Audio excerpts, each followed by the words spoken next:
ओम गणेशाय नमः। जय श्री कृष्ण। राधे राधे। प्यारे भक्तगणों, आज जेठ मास की शुक्रवार के दिन आप सभी श्रवण करेंगे वैभव लक्ष्मी की व्रत कथा और संतोषी माता की व्रत कथा। पहले आप श्रवण करेंगे माँ वैभव लक्ष्मी की व्रत कथा।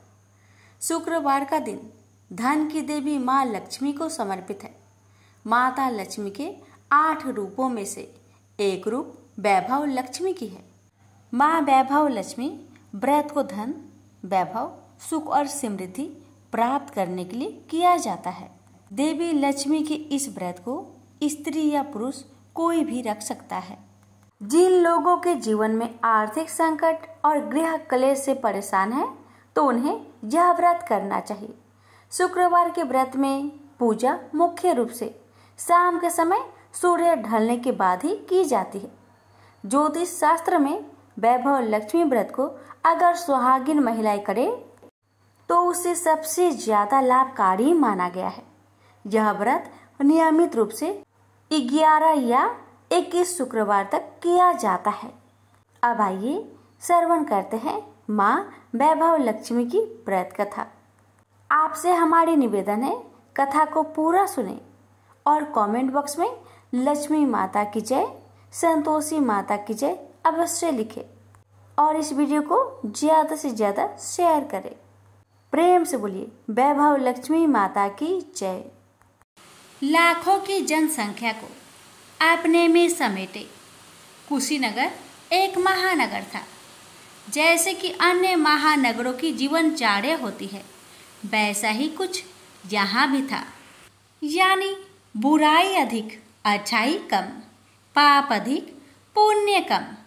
इसी कुशीनगर में हरिवंश नामक एक सद्गृहस्थ अपनी पत्नी दामिनी के साथ सुखी संपन्न जीवन गुजार रहा था। दोनों ही बड़े नेक और संतोषी स्वभाव के थे। धार्मिक कार्य अनुष्ठानों में उनकी अपार श्रद्धा थी। दुनियादारी से उनका कोई विशेष लेना देना नहीं था। अपने में ही मगन गृहस्थ की गाड़ी खींचे चले जा रहे थे दोनों। किसी ने ठीक ही कहा है, संकट और अतिथि की आने के लिए कोई समय निर्धारित नहीं होता। कुछ ऐसा ही हुआ दामिनी के साथ। जब उसका पति हरिवंश न जाने कैसे बुरे लोगों की संगत में फंस गया और घर गृहस्थी से उनका मन उचट गया। देर रात शराब पीकर घर आना और गाली गलौज तथा मारपीट करना उसका नित्य का नियम सा बन गया था।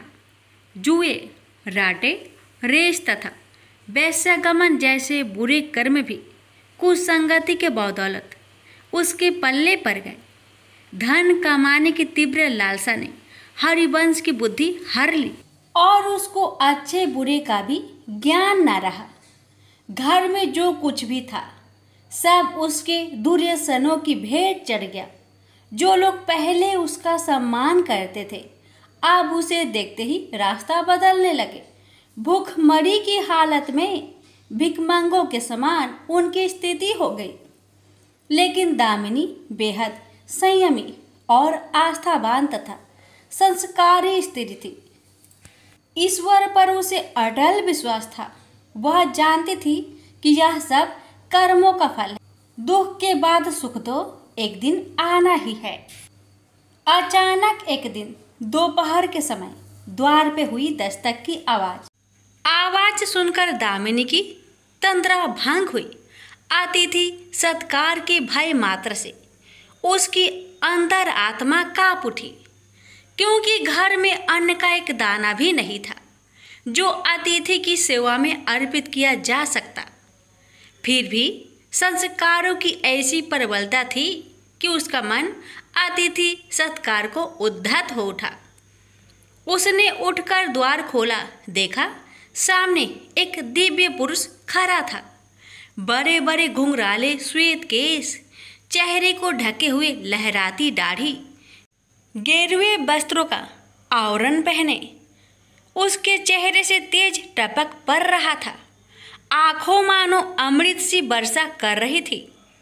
उस दिव्य पुरुष को देखकर दामिनी को अपार शांति का अनुभव हुआ और वह उसे देखते ही समझ गई कि आगत वास्तव में कोई पहुंचा हुआ सिद्ध महात्मा है। उसके मन में अतिथि के प्रति गहन श्रद्धा के भाव उमड़ पड़े और वह उसे सम्मान सहित घर के भीतर ले गई। दामिनी ने जब उसे फाटे हुए आसन पर बैठाया तो वह मारे लज्जा के जमीन में गिर सी गई। उधर वह संत पुरुष दामिनी की ओर एकटक निहारे जा रहा था। घर में जो कुछ भी बचा खुचा था दामिनी ने अतिथि की सेवा में अर्पित कर दिया, पर उसने इस पर कोई ध्यान नहीं दिया। बस दामिनी को यूं निहारे जा रहा था मानो उसे कुछ याद दिलाने की चेष्टा कर रहा हो। जब काफी देर तक दामिनी कुछ न बोली तो उसने कहा, बेटी मुझे पहचाना नहीं क्या? उसका यह प्रश्न सुनकर दामिनी जैसे सोते से जागी और अत्यंत संकुचाते हुए मधुर स्वर में बोली, महाराज मेरी धृष्टता को क्षमा करें। जो आप जैसे दिव्य पुरुष को मैं पहचान कर भी नहीं पहचान पा रही हूँ। पारिवारिक कष्टों ने तो जैसे मेरी सोचने समझने की शक्ति ही छीन ली है। लेकिन यह निश्चित है कि संकट की इस घड़ी में मुझे आप जैसे साधु पुरुष का ही सहारा है। तभी जैसे दामिनी को कुछ याद हो आया, वह उस साधु के चरणों में गिरकर बोल उठी, अब मैं आपको पहचान गई हूँ महाराज। स्नेहा रूपी अमृत की वर्षा करने वाले अपने शुभ चिंतक को कोई कैसे भूल सकता है भला?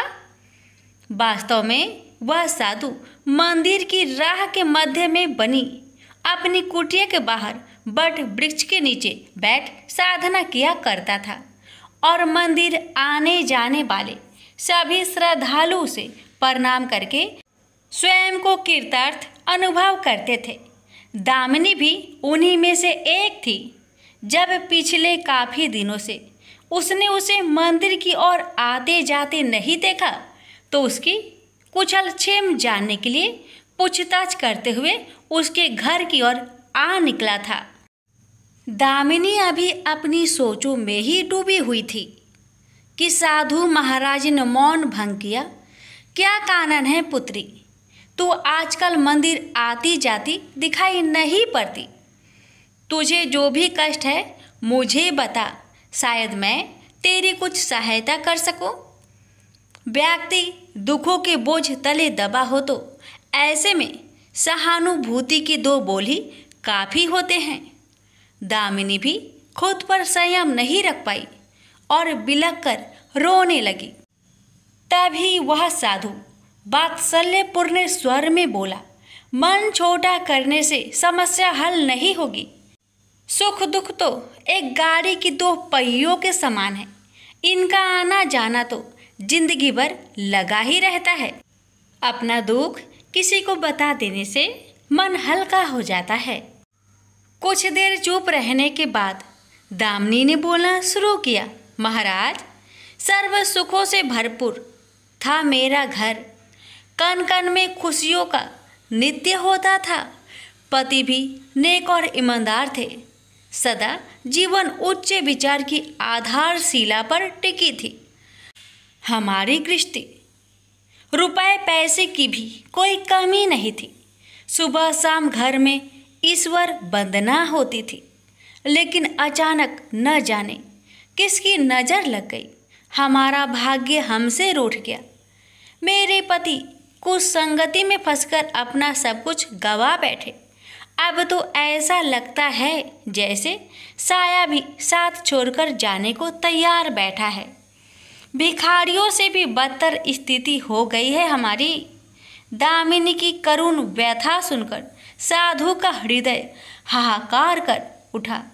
वह द्रवित स्वर में बोल उठा, बेटी कर्म का लिखा तो भोगना ही पड़ता है। तुम्हारे कष्टों का भी कर्मों से नाता है। लेकिन तुम चिंता ना करो, सब कुछ पहले जैसा हो जाएगा। दुख के बाद ही सुख आता है। दुख सहे बिना सुख की सच्ची अनुभूति हो ही नहीं सकती। तो माँ लक्ष्मी के प्रति श्रद्धा जारी रखो। सबका उद्धार करने वाली प्रेम का छलकता सागर है माँ लक्ष्मी। अपने भक्तों पर सदैव उनकी कृपा दृष्टि रहती है। तुम संपूर्ण आस्था के साथ माँ वैभव लक्ष्मी का व्रत करना शुरू करो। तुम्हारी साधना अवश्य रंग लाएगी। दामिनी एक संस्कारी स्त्री थी। धर्म कर्म में उसकी अगाध आस्था थी। माँ वैभव लक्ष्मी के व्रत की बात सुनकर उसका चेहरा दमक उठा। बोली, महाराज, यदि इस व्रत को करने से मेरे परिवार पर आई विपदा टल सकती है तो मैं इसे जरूर करूँगी। आप मुझे बताएं कि इस व्रत को कब और कैसे किया जाता है।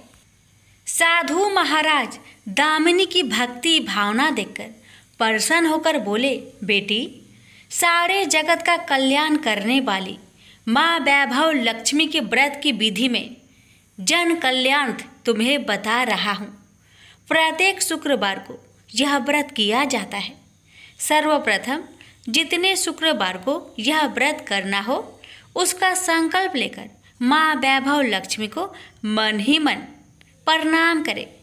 स्नान आदि से निवृत्त होकर स्वच्छ धवल वस्त्र पहनकर पूरब दिशा की ओर मुख करके आसन पर बैठे। सामने एक चौकी पर चावल की एक ढेरी लगाकर उस पर पानी से भरा कलश स्थापित करें, जो तांबे का होना चाहिए। कलश को कटोरी से ढक दे और उस कटोरी में कोई भी स्वर्ण भूषण रखे। सोना ना हो तो चांदी का आभूषण रखे। वह भी पास ना हो तो रुपए का सिक्का भी काम दे सकता है। शुद्ध घी का दीपक तथा अगरबत्ती जलाए और मन ही मन पूर्ण श्रद्धा के साथ माँ वैभव लक्ष्मी का जाप करते रहे। श्री यंत्र माँ लक्ष्मी का प्रिय यंत्र है, उसे सत सत नमन करें। श्री यंत्र उपलब्ध ना हो तो पुस्तक में दिए उसके स्वरूप से काम चल जाएगा। साथ ही माँ वैभव लक्ष्मी के सभी स्वरूप को नमस्कार करें। इनकी सभी छवियाँ पुस्तक में दी गई होगी। कटोरी में रखे गहने या रुपए पर हल्दी, कुमकुम तथा अक्षत अर्पित करें। कोई भी मिष्टान प्रसाद के रूप में रखे संभव ना हो पाए तो गुड़ या शक्कर से भी काम चल सकता है। फिर श्रद्धापूर्वक माँ की आरती करके 14 बार प्रेम सहित बोले, जय माँ वैभव लक्ष्मी। माँ वैभव लक्ष्मी मेरी मनोकामना पूरी करे, ऐसा संकल्प लेकर सच्चे मन से माँ से विनती करे। प्रसाद बांटे और स्वयं भी ग्रहण करे। दिन में एक बार स्वास्तिक भोजन करे। यदि संभव हो तो उपवास रखे। पूजा में रखा गहना या रुपए लाल कपड़े में लपेटकर सुरक्षित रख ले। यह आगे आने वाले शुक्रवार को पूजा में काम आएगा। कलश में भरा जल तुलसी के पौधे को समर्पित कर दे तथा अक्षत पंछियों को आहार स्वरूप डाले। ऐसी शास्त्रोक्त विधि से व्रत करने वाले को शीघ्र फल मिलता है।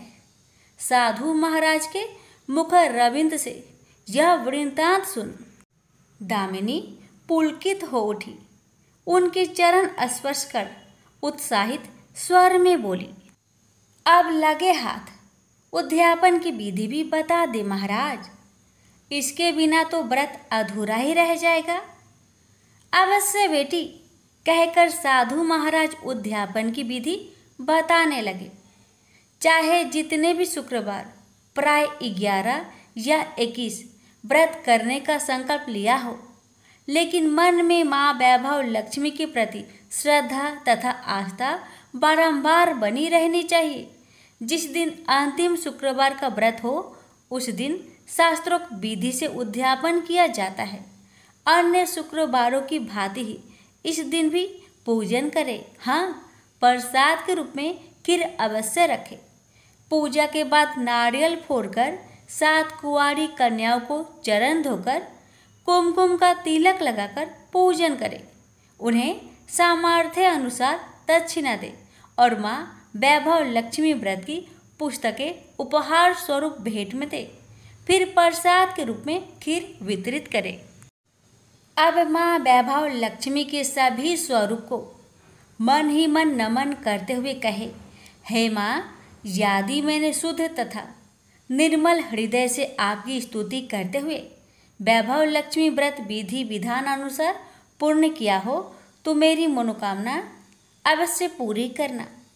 संतानहीनों को संतान देने वाली, दुखियों का दुख हरने वाली, अखंड सौभाग्य का वरदान देने वाली, कुंवारी कन्याओं को मन चाहा वर देने वाली माँ वैभव लक्ष्मी, आपकी महिमा अपरंपार है। अपने हर भक्त की विपत्तियां हरकर उन्हें सुख समृद्धि प्रदान करना। साधु महाराज से वैभव लक्ष्मी व्रत का शास्त्रों ज्ञान प्राप्त करके दामिनी भाव विभोर हो उठी। उसे अपने भीतर एक अनोखे तथा असीमित आत्मबल का संचार होता महसूस हुआ। उसने भी माँ वैभव लक्ष्मी के 21 व्रत आते शुक्रवार से शुरू करने का संकल्प लेकर साधु महाराज को आदर सहित विदा किया और मन ही मन माँ वैभव लक्ष्मी का स्तुति गान करने लगी। 2 दिन बाद ही शुक्रवार आ गया। उससे पहली रात दुखों की मारी दामिनी ठीक से सो भी न सकी। माँ वैभव लक्ष्मी के व्रत करने से उसकी समस्याओं का अंत हो जाएगा, यह सोचकर वह मुंह अंधेरी उठ बैठी और स्नान आदि कर स्वच्छ वस्त्र धारण किए। आसन पर पूर्व दिशा की ओर मुंह करके दामिनी ने अपने सम्मुख रखी चौकी पर चावल की छोटी सी ढेरी बनाकर उस पर तांबे का कलश रखा। लेकिन जब स्वर्ण भूषण रखने की बात आई तो धर्म संकट में पड़ गई। सारे गहने पति ने दुर्योधनों की भेंट चढ़ चुके थे।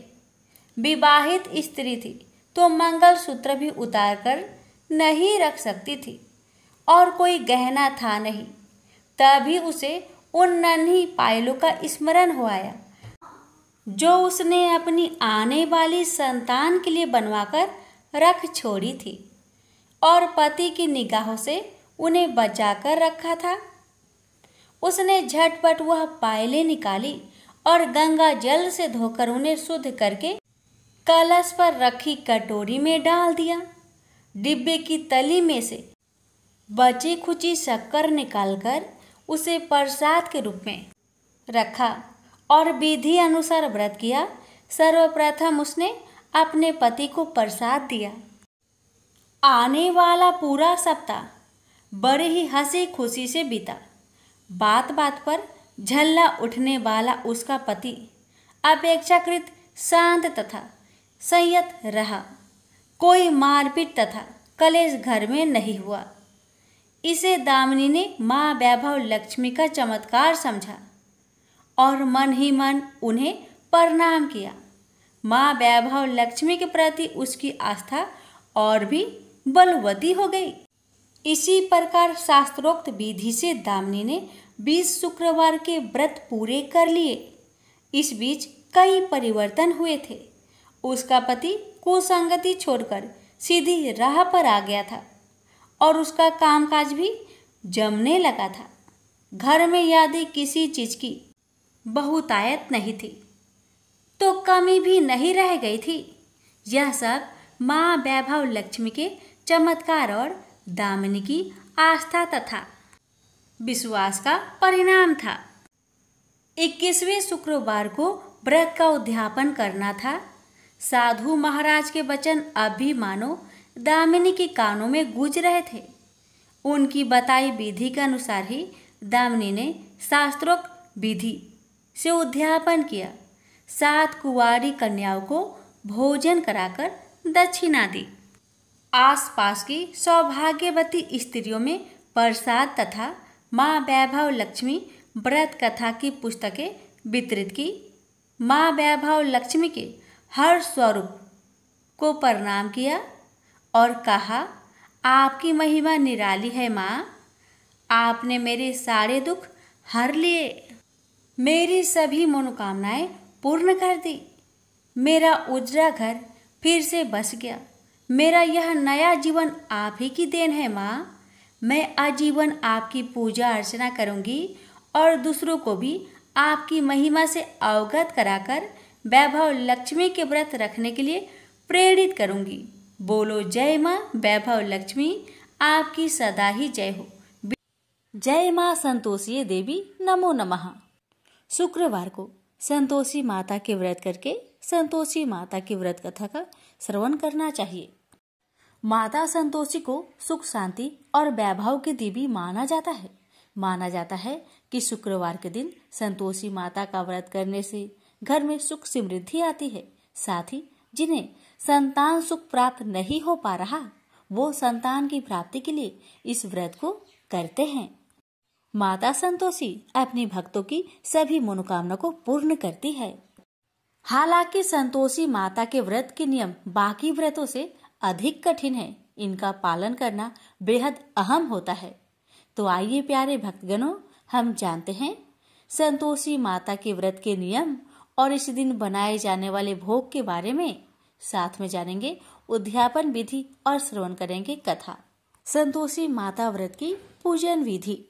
शुक्रवार को व्रत का संकल्प कर नहा धोकर लाल रंग के वस्त्र पहने।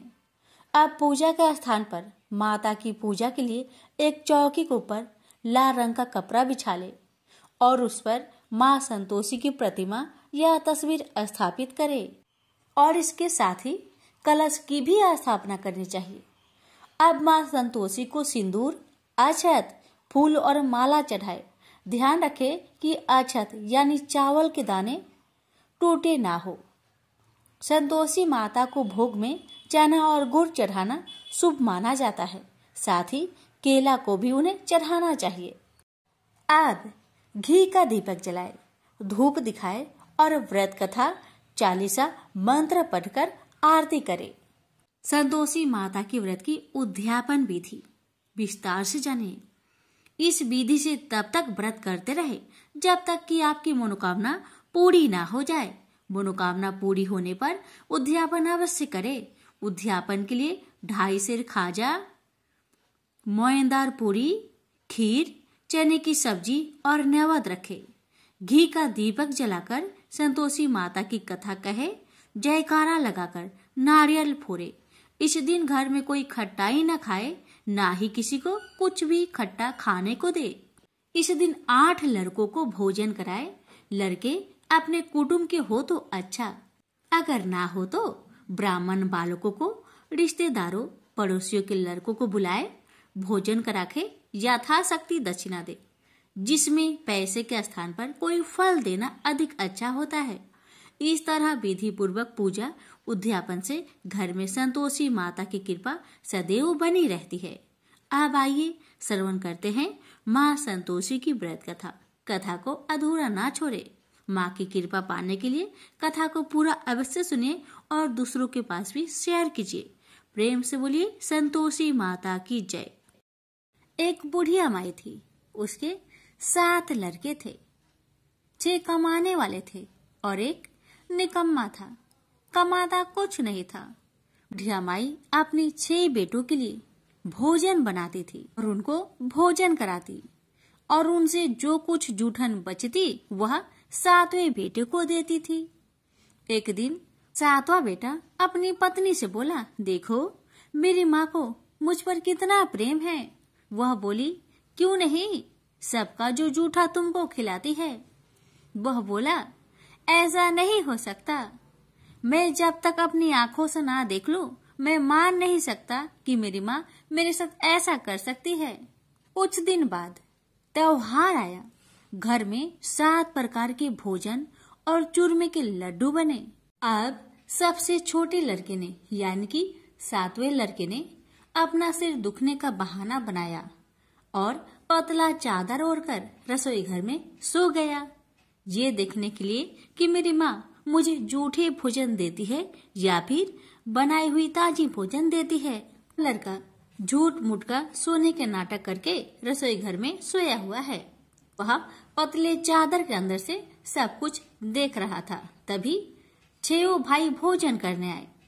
उसने देखा माँ ने उनके लिए सुंदर आसन बिछाया, नाना प्रकार की रसोई परोसी और आग्रह करके उन्हें जिमाया और वह देखता रहा। तब 6 भाइयों ने भोजन करके उठा।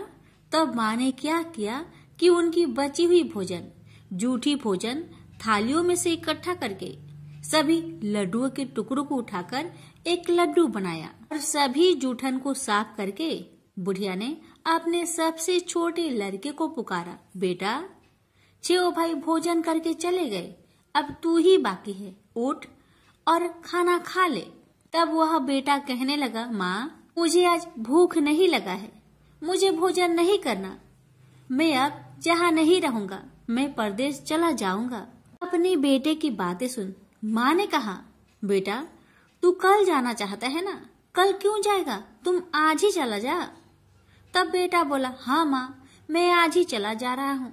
यह कहकर वह घर से निकल गया। चलते समय पत्नी की याद आई। वह गौशाला में उपले थाप रही थी। वहां जाकर वह बोला, हम जावे परदेश, आवेंगे कुछ काल, तुम रहियो संतोष से, धर्म अपनो पाल। पत्नी बोली, जाओ पिया आनंद से, हमरो सोच हटाए, राम भरोसे हम रहे, ईश्वर तुम्हें सहाय। 2 निशानी आपन, देख धरो में धीर, सुधी मती हमारी, बिसारियो रखियो मन गंभीर। पति बोला, मेरे पास तो कुछ नहीं, यह अंगूठी है, सुले और अपनी कुछ निशानी मुझे भी दे। पत्नी बोली, मेरे पास क्या है, यह गोबर से भरा हाथ। यह कहकर पति की पीठ पर गोबर के हाथ की थाप मार दी। अब पति चल दिया। चलते चलते दूर देश पहुंचा। वहां एक साहूकार की दुकान थी। वहां जाकर कहने लगा, भाई मुझे नौकरी पर रख लो। साहूकार को जरूरत थी तो वह बोला, रह जाओ। लड़के ने पूछा, तनख्वाह क्या दोगे?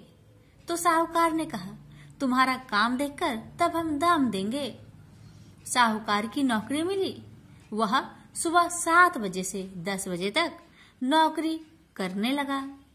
कुछ दिनों में दुकान का सारा लेन देन, हिसाब किताब, ग्राहकों को माल बेचना, सारा काम करने लगा। साहूकार के 7-8 नौकर थे। वे सब चक्कर खाने लगे। यह तो बहुत होशियार बन गया है। सेठ ने भी काम देखा और 3 महीने में ही उसे आधे मुनाफे का हिस्सेदार बना लिया। वह कुछ वर्ष में ही नामी सेठ बन गया और मालिक सारा कारोबार उस पर छोड़कर चला गया। इधर पति की अनुपस्थिति में उसकी पत्नी को सास ससुर दुख देने लगे। सारी गृहस्थी का काम करा के उसे लकड़ी लेने जंगल में भेजते हैं।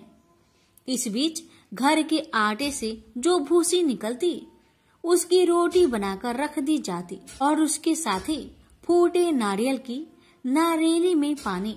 एक दिन वह लकड़ी लेने जा रही थी। रास्ते में बहुत सी स्त्रियां संतोषी माता की व्रत करते दिखाई दी। वह लड़की खड़ी होकर कथा सुनने लगी और पूछा, बहनों तुम किस देवता की व्रत करती हो और उसके करने से क्या फल मिलता है? यदि तुम इस व्रत का विधान मुझे समझाकर कहोगी तो मैं तुम्हारा बड़ा एहसान मानूंगी। तब उनमें से एक स्त्री बोली, सुनो बहन, यह संतोषी माता का व्रत है। इसके करने से निर्धनता, दरिद्रता का नाश होता है और जो कुछ मन में कामना हो सब संतोषी माता की कृपा से पूरी होती है। तब उसने उससे व्रत की विधि पूछी। वह भक्तिनी स्त्री बोली, 1.25 आने का गुड़ चना लेना, इच्छा हो तो 5.25 आने का लेना या फिर 1.25 रुपए का भी सहूलियत के अनुसार लाना। बिना परेशानी और श्रद्धा व प्रेम से जितना भी बन पड़े सवाया लेना। प्रत्येक शुक्रवार को निराहार रहकर कथा सुनना। इसके बीच कर्म टूटे नहीं, लगातार नियम पालन करते रहना। सुनने वाला कोई न मिले तो घी का दीपक जला उसके आगे या जल के पात्र के सामने रखकर कथा कहना। जब कार्य सिद्ध न हो, नियम का पालन करना और कार्य सिद्ध हो जाने पर व्रत का उद्यापन करना। 3 मास में माता फल पूरा करती है। यदि किसी के ग्रह खोटे भी हो तो भी माता वर्ष भर में कार्य सिद्ध करती है। फल सिद्ध होने पर उद्यापन कर लेना चाहिए, बीच में नहीं। उद्यापन में 2.5 सेर आटे का खाजा तथा इसी परिमाण में खीर तथा चने का साग करना। 8 लड़कों को भोजन कराना। जहाँ तक मिले देवर, जेठ, भाई बंधु के हो, न मिले तो रिश्तेदारों और पास पड़ोसियों को बुलाना। उन्हें भोजन करा, यथाशक्ति दक्षिणा दे। माता का नियम पूरा करना। उस दिन घर में खटाई न खाना। यह सुन बुढ़िया माई के लड़के की बहू चल दी। रास्ते में लकड़ी की बोझ को बेच दिया और उन पैसों से गुड़ चना ले माता की व्रत की तैयारी कर आगे चली और सामने मंदिर देखकर पूछने लगी, यह मंदिर किसका है? सब कहने लगे, संतोषी माता का मंदिर है। यह सुनकर माता के मंदिर में जाकर चरणों में लौटने लगी। दीन हो विनती करने लगी, माँ मैं निपट अज्ञानी हूँ, व्रत के कुछ भी नियम नहीं जानती, मैं दुखी हूँ। हे माँ जगत जननी, मेरा दुख दूर कर, मैं तेरी शरण में आई हूँ। माता को दया आई। एक शुक्रवार बीता कि दूसरे को उसके पति का पत्र आया और तीसरे शुक्रवार को उसका भेजा हुआ पैसा आ पहुंचा। यह देख जेठ जेठानी मुंह सिडोकने लगी। लड़के ताने देने लगे। काकी के पास पत्र आने लगे, रुपया आने लगा। अब तो काकी की खातिर बढ़ेगी। बेचारी सरलता से कहती, भैया कागज आवे रुपया आवे, हम सब के लिए अच्छा है। ऐसा कहकर आंखों में आंसू भरकर संतोषी माता के मंदिर में आ मातेश्वरी के चरण में गिरकर रोने लगी। माँ मैंने तुमसे पैसा कब मांगा है माँ? मुझे पैसे से क्या काम है माँ? मुझे तो अपने सुहाग से काम है। मैं तो अपनी स्वामी के दर्शन मांगती हूँ माँ। तब माता ने प्रसन्न होकर कहा, जा बेटी तेरा स्वामी आएगा। यह सुनकर खुशी से बावली होकर घर जा पहुंची, अपना काम काज करने लगी। अब संतोषी माँ विचार करने लगी, इस भोली पुत्री को मैंने कह तो दिया कि तेरा पति आएगा, लेकिन कैसे? वह तो इसे सपने में भी याद नहीं करता। उसे याद दिलाने को मुझे ही जाना पड़ेगा। इस तरह माता जी उस बुढ़िया के बेटे के पास जा सपना में प्रकट हो कहने लगी, साहूकार के बेटे तुम सो रहा है या जागता है? वह कहने लगा, माता मैं सोता भी नहीं जागता भी नहीं, कहो क्या आज्ञा है? माता कहने लगी, तेरे घर बार कुछ है कि नहीं? वह बोला, मेरे पास सब कुछ है माँ। माँ बाप है, पत्नी है, क्या कमी है माँ? माँ बोली, भोले पुत्र तेरी पत्नी घोर कष्ट उठा रही है, तेरे माँ बाप उसे परेशान कर रहे हैं, वह तेरे लिए तरस रही है, तू उसकी सुधि ले। वह बोला, हाँ माता जी यह तो मालूम है, परंतु जाऊं तो कैसे? परदेश की बात है, लेन देन का कोई हिसाब नहीं है, कोई जाने का रास्ता भी नहीं आता, कैसे चला जाऊं? माँ कहने लगी, मेरी बात मान, सवेरे नहा धोकर संतोषी माता का नाम ले, घी का दीपक जला, दंडवत कर दुकान पर बैठ। देखते देखते तेरा सारा लेन देन चुक जाएगा, जमा का माल बिक जाएगा, साज होते होते धन का भारी ढेर लग जाएगा। माता की बात मानकर वह नहा धोकर संतोषी माता को दंडवत घी का दीपक जला। थोड़ी देर में देने वाले रुपए लाने लगे, लेने वाले हिसाब लेने लगे। कोठे में भरे सामान की खरीदारी नगद दाम में दे सौदा करने लगे। शाम तक धन का भारी ढेर लग गया। मन में माता का नाम ले चमत्कार देख प्रसन्न होकर घर ले जाने के वास्ते गहना कपड़ा सामान खरीदने लगा। यह काम से निपट तुरंत घर को रवाना हुआ। उधर उसकी पत्नी जंगल में लकड़ी लेने जाती है। लौटते वक्त माता जी के मंदिर में विश्राम करती है। वह तो उसके प्रतिदिन रुकने का जो स्थान ठहरा। धूल उड़ती देख वह माता से पूछती है, हे माता, यह धूल कैसे उड़ रही है? माता कहती है, हे पुत्री, तेरा पति आ रहा है। अब तू ऐसा कर, लकड़ियों के 3 बोझ बना ले। एक नदी के किनारे रख और दूसरा मेरे मंदिर पर, वह तीसरा अपने सिर पर। तेरे पति को लकड़ियों का गट्टर देख मोह पैदा होगा। वह यहाँ रुकेगा, नाश्ता पानी खाकर माँ से मिलने जाएगा।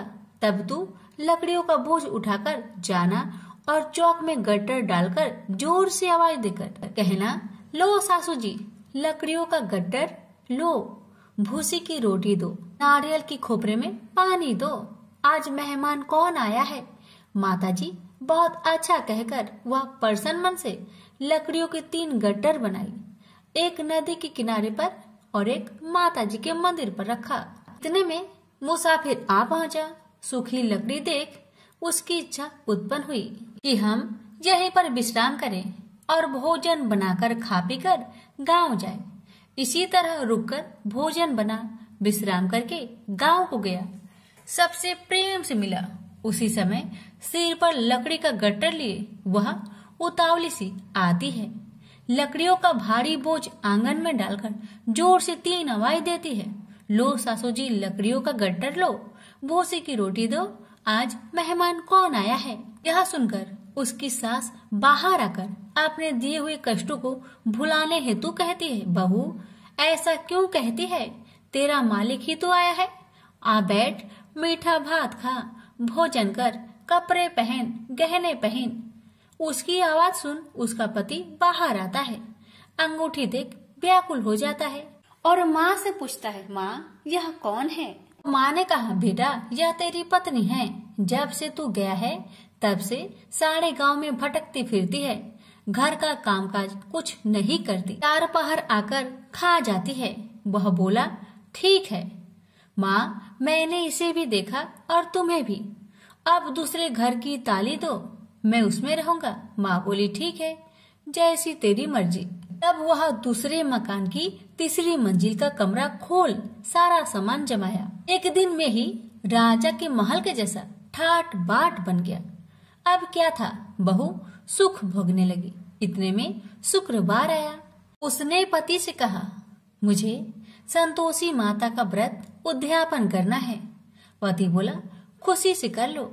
वह उद्यापन की तैयारी करने लगी। जेठानी के लड़कों को भोजन के लिए कहने गई। उन्होंने मंजूर किया, परंतु पीछे से जेठानी ने अपने बच्चों को सिखाया, देखो भोजन के समय खटाई मांगना, जिससे उसका उद्यापन पूरा ना हो। अब तो बच्चे जिमने आए, खीर खाना पेट भर के खाए, परंतु बाद में खाते ही कहने लगे, हमें खटाई दो, खीर खाना हमको नहीं भाता। देखकर आरुचि होती है। वह कहने लगी, भाई खटाई किसी को नहीं दी जाएगी, यह माँ संतोषी का प्रसाद है। लड़के उठ खड़े हुए, बोले, पैसे लाओ। भोली बहू कुछ जानती नहीं थी। वह उन बालकों को पैसे दे दिए। लड़के उसी समय हट करके इमली खटाई ले खाने लगे। यह देखकर बहू पर माताजी ने कोप किया। राजा के दूत उसके पति को पकड़कर ले गए। जेठ जेठानी मन माने वचन कहने लगे, लूट लूट कर धन इकट्ठा कर लाया है, अब सब मालूम पड़ जाएगा जब जेल की मार खाएगा। बहू से यह सहन नहीं हुआ। रोती हुई बहू माता जी के मंदिर गई। कहने लगी, हे माता, तुमने क्या किया? हंसाकर अब भक्तों को रुलाने लगी। माता बोली, बेटी तूने उद्यापन करके मेरा व्रत भंग किया है। वह कहने लगी, माता मैंने कुछ अपराध किया है क्या? मैंने तो भूल से लड़कों को पैसे दे दिए थे, मुझे क्षमा करो, मैं फिर तुम्हारा उद्यापन करूंगी। माँ बोली, अब भूल मत करना। माँ कहती है, अब भूल नहीं होगी, अब बतलाओ वो कैसे आएंगे? माँ बोली, जा पुत्री, तेरा पति तुझे रास्ते में आता मिलेगा। वह निकली, राह में पति आता मिला। वही पूछी, कहाँ गए थे? वह कहने लगा, इतना धन जो जमाया है उसका टैक्स राजा ने मांगा था, वह भरने गया था। वह परेशान हो बोली, भला हुआ, अब घर को चलो। कुछ दिन बाद फिर शुक्रवार आया। फिर वह बोली, मुझे माता का उद्यापन करना है। पति ने कहा, करो। पत्नी फिर जेठ के लड़कों को भोजन को कहने गई। ठानी ने एक दो बातें सुनाई। सब लड़कों को सिखाने लगी, तुम सब लोग पहले ही खटाई मांगना। लड़के भोजन से पहले कहने लगे, हमें खीर नहीं खाना, हमारा जी बिगड़ता है, कुछ खटाई खाने को दो। वह बोली, खटाई किसी को नहीं मिलेगा, आना हो तो आओ। वह ब्राह्मण के लड़के को लाकर भोजन कराने लगी। यथाशक्ति दक्षिणा की जगह एक एक फल उन्हें दिया। संतोषी माता प्रसन्न हुई। माता की कृपा होते ही 9वें मास में उसके चंद्रमा के समान सुंदर पुत्र प्राप्त हुआ। पुत्र को पाकर प्रतिदिन माता जी के मंदिर में जाने लगी। माँ ने सोचा, यह रोज आती है, आज क्यों न आए, इसके घर चलो। यह विचार कर माता ने भयानक रूप बनाया। गुड़ चने से सना मुख, ऊपर सूर्य के समान होठ, उस पर मक्खियां भीन भीन कर रही थी। दहली पर पैर रखते ही उसकी सास चिल्लाई, देखो रे देखो, कोई चुड़ैल डाकिन चली आ रही है। लड़कों, इसे भगाओ, नहीं तो किसी को खा जाएगी। लड़के भागने लगे, चिल्लाकर खिड़की बंद करने लगे। बहू रोशनदान में देख रही थी। प्रसन्नता से पगली बन चिल्लाने लगी, आज मेरी माँ मेरे घर आई है, आज मेरी माता मेरे घर आई है। वह बच्चों को दूध पीने से हटाती थी। इतने में सास का क्रोध फट पड़ा। वह बोली, क्यों उतावली हुई है, बच्चे को पटक दिया। इतने में माँ के प्रताप से लड़के ही लड़के नजर आने लगे। वह बोली, माँ, जिसका मैं व्रत करती हूँ, यह वही संतोषी माता है। सबने माता जी के चरण पकड़ लिए और विनती कर कहने लगे, हे माता, हम मूर्ख हैं, अज्ञानी हैं, तुम्हारे व्रत की विधि हम नहीं जानते। व्रत भंग कर हमने बड़ा अपराध किया है। जग माता, आप हमारा अपराध क्षमा करो। इस प्रकार माता प्रसन्न हुई। बहू को प्रसन्न हो जैसा फल दिया, वैसा माता सबको दे। जो पढ़े उसका मनोरथ पूर्ण हो, जो सुने उसका भी मनोरथ पूर्ण हो। प्रेम से बोलिए, संतोषी माता की जय।